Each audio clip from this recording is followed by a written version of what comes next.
अस्सलाम वालेकुम नाजरीन, मैं हूं फरूख अब्बास और चैनल है न्यूट्रल बाय जावेद चौधरी। नाजरीन, आजकल का सबसे बड़ा सवाल कि अमेरिका करना क्या चाह रहा है। अब अमेरिका वैसे तो पूरी दुनिया के अंदर ही बहुत कुछ कर रहा है, लेकिन हमारे यहाँ ईरान के साथ जो उसका मसला चल रहा है वो सबसे सीरियस नौयत का है। क्या अमेरिका ईरान पे हमला करने जा रहा है? जो वो बहरी बेड़े अपने भेज रहा है, उसका मकसद शायद हमला करना है, ईरान को डराना है, क्या चीज है ये जानेंगे। फिर साथ साथ ये भी खबरें हमारे पास आ रही हैं कि इसराइल तैयारी कर रहा है, इसराइल तैयारी कर रहा है ईरान पे अटैक करने की। वो भी आपको बताएंगे कि इस खबर में किस हद तक सदाकत है, ईरान क्या करके आगे से बैठा हुआ है। उनकी तरफ से भी बहुत कुछ आ चुका है, वो भी कह रहे हैं कि हमारे पास ये है, तो वो ये क्या है ये भी आपको बताएंगे। सिचुएशन किस साइड पे जा रही है ये डिटेल से जानिएगा। पाकिस्तान में इसका क्या किरदार है, बहुत अहम किरदार है, बहरहाल आपको ये बता देते हैं। वो भी क्या हो सकता है ये भी बताएंगे आपको। और उसके अलावा हम आपको ये भी बताएंगे कि ईरान में नुकसान कितना हुआ, वहां पे क्या कुछ किया गया। और इसके अलावा जो एक बहुत ही इंपॉर्टेंट खबर है वो आपको शायद हिला के रख देगी कि अब अमेरिका ने अपने सबसे बड़े दुश्मन को दोस्त बनाने का फैसला कर लिया है। वो दुश्मन कौन सा है ये भी बताएंगे, साथ आपको ये भी बताएंगे कि इतना बड़ा पॉलिसी शिफ्ट कैसे आया। ये जो बड़े मुल्क या तरक्की याफ्ता जो मुल्क है, इनकी जो फॉरेन पॉलिसीज बनती हैं वो सालों तक होती हैं और उनका एक सदर उसे लेके नहीं चलता, उनके आगे वाले सारे सदूर उस फॉरेन पॉलिसी को नहीं छेड़ते। अब ट्रंप साहब देखते हैं कि ये पॉलिसी इन्होंने बनाई भी खुद है, इतना बड़ा पॉलिसी शिफ्ट लेके आ गए हैं। ये पॉलिसी शिफ्ट क्या है और उसके दुनिया पे क्या असरात होंगे ये भी जानिएगा। तो ये दो हमारे मेन टॉपिक्स हैं। जावेद चौधरी साहब पनामा में हमारे साथ मौजूद हैं, वहां पे बहुत सारी लीक्स आ रही हैं जो उनके पास हुई और वो यहाँ वापस आके बताएंगे। वो कहते हैं मैं तुम्हें ऑनलाइन नहीं बताऊंगा, तो मैंने कहा चले ठीक है जी, हम मान लेते हैं आपकी बात को। तो चौधरी साहब आपको वेलकम कहते हैं सर। लीक्स कहाँ होंगी यार, यहाँ पे मैं सिर्फ टूरिज्म के लिए आया हूँ। क्या ये वैसे पनामा ना है, पनामा पेपर्स इतना बदनाम है पूरी दुनिया में। जब भी पनामा का नाम आता है ना, साथ ही पनामा पेपर्स निकल आते हैं या पनामा लीक्स निकल आती है। बल्कि यहाँ पे जो हमारा गाइड है वो भी बता रहा था कि जी आप डेफिनेटली आप जब पनामा आ रहे होंगे तो आपने भी सोचा होगा कि वहां पे कोई पेपर लेने जा रहे हैं हम। तो इस टाइप का ये बदनाम होगा, लेकिन मुल्क बड़ा दिलचस्प है, बहुत ही दिलचस्प मुल्क है। अब ये देखो कनेक्ट कर रहा है ये साउथ अमेरिका को नॉर्थ अमेरिका के साथ। यानी ये बेसिकली तीन अमेरिका है ना, एक साउथ अमेरिका है, फिर एक नॉर्थ अमेरिका और दरमियान में सेंट्रल अमेरिका है। तो ये सेंट्रल अमेरिका का मुल्क है, ये दोनों हिस्सों को जोड़ता है। और अगर इसको काटते हैं आप तो फिर साउथ अमेरिका अलग हो जाएगा, नॉर्थ अमेरिका अलग हो जाएगा। और ये अकेला नहीं है, इसके साथ और भी 5-6 मुल्क हैं। अगर आप नक्शा देखोगे तो बिल्कुल ब्रिज नजर आता है ये। तो एक पट्टी है जो ब्रिज है, जो मैक्सिको से स्टार्ट होती है, फिर पनामा पे आके खत्म होती है। और यहाँ से फिर आगे जो कोलंबिया स्टार्ट हो जाता है, वेनेजुएला स्टार्ट हो जाता है, तो फिर वो पूरा लैटिन अमेरिका जो है वो स्टार्ट हो जाता है, जिसको साउथ अमेरिका कहते हैं। बहरहाल बड़ी आपकी मेहरबानी है कि आप मेरे साथ शफकत करते रहते हो। तो बहरहाल अब हम आते हैं अपने असल टॉपिक की तरफ। तो बेसिकली ना, जब भी फौज होती है उसको मूव करना सबसे मुश्किल होता है। और जो जैसे जहाज है ना, जहाज को जब आप चलाना होता है आपने, तो जब आप उड़ाने लगते हैं तो सबसे सेंसिटिव जो उसकी जो उसका ड्यूरेशन होती है या उसका सारा काम होता है वो उसका उड़ना होता है। इसलिए अगर 4 उसके इंजन है तो 4 के 4 इस्तेमाल होते हैं, 3 इंजन है तो 3 इस्तेमाल होते हैं, 2 होते हैं तो 2 इस्तेमाल होते हैं। पूरी फोर्स लगाता है और सबसे ज्यादा फ्यूल जो है उसका उस वक्त इस्तेमाल होता है जब उसने टेक ऑफ करना हो।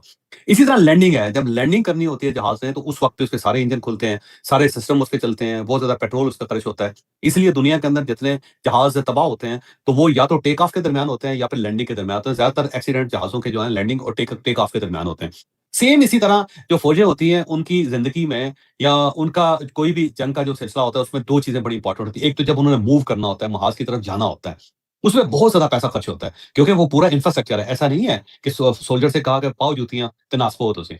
ऐसा नहीं है, उसका पूरा एक सिस्टम है। पीछे से आपने सप्लाई चेन क्रिएट करनी है, आपने बारूद उनको पहुंचाना है, आपने उनको खुराक पहुंचानी है। इसके अलावा फिर आपने वहां पे पूरा हॉस्पिटल का सिस्टम बनाना है। तो जिसको रसद कहते हैं ना जी, सप्लाई चेन कहते हैं, वो आपने क्रिएट करनी होती है। दूसरा ये है कि कुछ लोग छुट्टियों पे होंगे, किसी के पास इक्विपमेंट नहीं होगा। फिर मुख्तलिफ चीजें जंग के दरमियान इस्तेमाल होती है, जिसके अंदर नेवी है, फिर एयरफोर्स है, फिर उसके अंदर बड़ी फौज होती है। इन सबको सिंक्रोनाइज करना ये एक बड़ा इंपॉर्टेंट काम होता है। और इस पे अगर बड़े मुल्क इस तरह मूव करते हैं तो उनके खरबों रुपए लगते हैं, यानी अरबों डॉलर लगते हैं। ऐसा नहीं है कि बस उठे और चल पड़े। और जब वहां से दूसरा निकलना होता है तो निकलना जो है ना वो भी बड़ा इंपॉर्टेंट एक मरहला होता है। जिस तरह के अफगानिस्तान से अमेरिका को निकलने में 5 साल लग गए थे और आखिर में भी इतना ज्यादा मैस क्रिएट हुआ कि आज तक उस मैस को सॉल्व नहीं किया जा सकता, उसको समेटा नहीं जा पा रहा। तो अब ईरान के ऊपर अगर अमेरिका ने हमला ना करना होता तो फिर उसको बैरी बेड़ा या इतनी बड़ा जो सिस्टम है उसको लॉन्च करने की जरूरत नहीं थी। अब अगर बैरी बेड़ा वहां से चल पड़ा है और वहां पे उसने बाकी अपने इत्तेहादियों को शामिल कर लिया है, नेटो को भी वो एक्टिव कर रहा है, तो जाहिर इसके ऊपर अरबों डॉलर लगे हैं। तो जब अरबों डॉलर एक सुपर पावर लगा रहा है तो इसका मतलब ही ये है कि उसने अटैक करना ही करना है। तो ऐसा नहीं हो सकता कि उसने कहा कि चलो जी अमेरिका से, कि जी ये फ्लोरिडा से या मियामी से या न्यूयॉर्क से या वाशिंगटन से बैरी बेड़ा चले जी। या जो अमेरिका की और स्टेट्स हैं उनके अंदर जहां पे नेवी है, जहां पे उनकी एयरफोर्स है, जहां पे उनकी बड़ी फौज है, उन सबको कहा जी आप रवाना हो।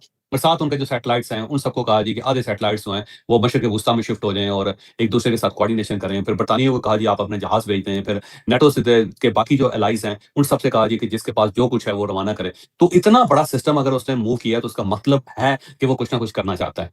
क्योंकि आसान काम नहीं है। अगर सिर्फ धमकी देनी होती है तो डोनाल्ड ट्रंप की धमकियाँ काफ़ी हैं। वो धमकी दे देता और कि ईरान पास आए, मैं टाँगें तोड़ दूँगा, मैं सर काट दूँगा, मैं बड़े छितर मारूँगा। तो धमकियों से आगे बल्कि उसने फिर मूवमेंट शुरू कर दी है। तो जब मूवमेंट है तो फिर इसका मतलब ये है कि कुछ ना कुछ होने लगा है। अब यहाँ पे एक बड़ा सवाल ये है कि क्या अमेरिका ईरान के ऊपर बराह-रास्त हमला करेगा? मेरा नहीं ख्याल कि अमेरिका बराह-रास्त हमला करेगा। अमेरिका बैक करेगा, उसको सप्लाई चेन देगा और ये सप्लाई चेन देगा इस्राइल को। तो हमला जो मुझे लगता है कि इस्राइल ही करेगा और अब तक जब हम ये रिकॉर्ड कर रहे हैं, हो सकता है कोई ना कोई बुरी खबर अब तक आ चुकी हो। तो इस्राइल की तरफ से बहुत ज़्यादा मूवमेंट है, बल्कि इस्राएली यहूदी जो होते हैं ना, ये बड़े तेज़ होते हैं। आपने देखा होगा कि जब किसी जगह पे इनको खतरा होता है, तो परिंदों की तरह वहाँ से उड़ना शुरू कर देते हैं। तो इस वक़्त सबसे ज़्यादा जो नकल मकानी हो रही है या जो मूवमेंट चल रही है, वो इस्राइल से चल रही है। जितने उनके बिज़नेसमैन हैं, जितने उनके एक्टर हैं, जितने उनके प्रोफ़ेसर्स हैं, तो वो वहाँ से धड़ाधड़ निकलते चले जा रहे हैं। कोई यूरोप की तरफ हम्म। रवाना हो रहा है, कोई अर्जेंटीना जा रहा है, कोई चिली जा रहा है, कोई साउथ अमेरिका के दूसरे मुल्क में उस तरफ जा रहा है, कोई अमेरिका जा रहा है। तो वहाँ से ये निकल रहे हैं। तो जब ये इतने ठीक है। ज़्यादा तादाद में निकल रहे हैं, तो इसका मतलब ये हुआ कि इस्राइल ने कोई बड़ा फैसला कर लिया है और उसकी भिनक पड़ गई है पब्लिक को और उसके बाद पब्लिक ने वहाँ से फरार होना शुरू कर दिया क्योंकि उनको अंदाज़ा है कि ईरान ने जब रिटेलिएट करेगा ईरान, तो हमें बहुत नुकसान होगा। और दूसरी जो हम्म। इसके अंदर इम्पोर्टेंट चीज़ है जिसका ज़िक्र करना ज़्यादा इम्पोर्टेंट है, ये जो यूरोपियन एयरलाइन्स हैं, वो बार-बार नोटम जारी कर रही हैं, बार-बार जो है वो अपनी फ्लाइट्स कैंसल कर रही हैं, बार-बार वो अपने पैसेंजर्स को कह रहे हैं कि आप वहाँ पे उस साइड पे ना जाएँ। तो ये भी बड़ा एक अलार्मिंग है। इसका मतलब ये हुआ कि तैयारी जो है इस्राइल की तरफ से पूरी है और इस्राइल इसे लीड करेगा और अमेरिका जो है उसको पीछे से सपोर्ट देगा ताकि कोई और मुल्क इसको रोक ना सके। मसलन तुर्किया जो है वो रेज़िस्ट ना कर सके या पाकिस्तान रेज़िस्ट ना करे या सऊदीज़ रेज़िस्ट ना करें या कतरीज़ रेज़िस्ट ना करें। क्योंकि जो ही किसी और मुल्क ने इसराइल को रोकने की कोशिश की तो अमेरिकन्स फिर फ्रंट पे आ जाएँगे, फिर हम्म। सामने आ जाएँगे, फिर कहेंगे खबरदार ठीक है। किसी ने अगर यहाँ पे हरकत करने की कोशिश की। मुझे लगता है ये उस तरफ हम्म। जा रहा है। तो ईरान के अंदर ये कुछ ना कुछ करके रहेंगे। ये मुझे नहीं लगता कि ये बाज़ आएँगे और ईरानी जो है उन्होंने भी अपनी तैयारी फुल की हुई है इस वक़्त। उन्होंने अपने मिसाइल जो हैं वो तैयार कर लिए हैं। और उनके पास मिसाइल बहुत ज़्यादा हैं क्योंकि उन्होंने इन्वेस्टमेंट सिर्फ़ जो वॉर मशीनरी है उसके अंदर सिर्फ़ मिसाइल के अंदर की है।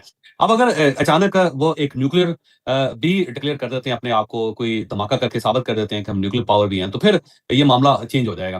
फिर ये सिनेरियो हम्म। बदल जाएगा जिसका मुझे इम्कान है। जब मुझे बार-बार ये फ़ील होता है कि वाक़ई उस लेवल तक पहुँचे हुए हैं और ये किसी वक़्त भी अपने आप को न्यूक्लियर पावर डिक्लेयर कर सकते हैं और अगर ईरान ने ये कर दिया हम्म। तो फिर चीज़ें बदल जाएँगी। लेकिन ये वहाँ पे कुछ ना कुछ हो के रहेगा क्योंकि उस तरफ बड़ी तेज़ी से चीज़ें बढ़ रही हैं। अच्छा सर, मैं आपको ईरान की एक रिपोर्ट बता रहा हूँ। इनके मुताबिक ये जो मुज़ाहिरे हुए हैं पिछले दिनों, वो कहते हैं राइट्स थे, ये मुज़ाहिरे नहीं थे। क्योंकि इसमें जो टोटल लोगों की जो वहाँ जो मारे गए हैं ना, 3117 लोग हैं, जिसमें सिविलियन और सिक्योरिटी के जो पर्सनल्स हैं वो 2427 हैं। और हुँ, टोटल जो वो कहते हैं कि टेररिस्ट जो मारे गए हैं वहाँ पे वो 690 हैं। फिर जो वो नुकसान बता रहे हैं, 300 एम्बुलेंस और बसेस जला दी गई हैं, 24 फ्यूल स्टेशंस हैं, 700 लोकल शॉप्स हैं, 300 प्राइवेट रेजिडेंशियल यूनिट्स हैं, मतलब घर हैं, 750 बैंक्स हैं, 414 गवर्नमेंट बिल्डिंग्स हैं, 749 पुलिस स्टेशंस हैं, 120 जो है वो बासजी सेंटर्स हैं, और 200 स्कूल्स हैं, 350 मस्जिदें हैं, 15 लाइब्रेरीज हैं, आर्मेनियन चर्चेज हैं, 253 बस स्टॉप्स हैं, 600 एटीएम्स हैं और 800 प्राइवेट व्हीकल्स हैं। ये उन्होंने ऑफिशियली जारी किया है कि ये रिपोर्ट हमारा नुकसान हुआ है सारा मुजाहिरों के अंदर। और जो बड़ी एक उन्होंने अजीब सी बात बताई है, वो कहते हैं ये सारा कुछ जितना भी हुआ है ये 48 घंटे से कम टाइम के अंदर हुआ है, और स्पेसिफिकली उसमें से 8 घंटे कुछ इस तरह के इतने अहम थे कि जिसके अंदर ये पूरा एग्जीक्यूट किया गया है। ये कहते हैं बड़े लंबे अरसे से प्लानिंग थी और ये पूरा प्लान बनाकर किया गया। इसका मतलब लग रहा है कि ईरान पे जो पहला अटेम्प्ट है रजीम चेंज का वो नाकाम हो गया है। दूसरी साइड अस्करी आ रही है इस वजह से। अब देखिए ये क्योंकि प्लानिंग तो लंबी थी, पुरानी प्लानिंग थी और वो चाह रहे थे कि अंदर से रिवोल्ट हो जाए, लोग सड़कों के ऊपर आ जाएँ, आग लग जाए और उसके बाद बाहर से अटैक हो इस्राइल की तरफ से या अमेरिका की तरफ से और फिर इस रेजिम को तब्दील कर दिया जाए।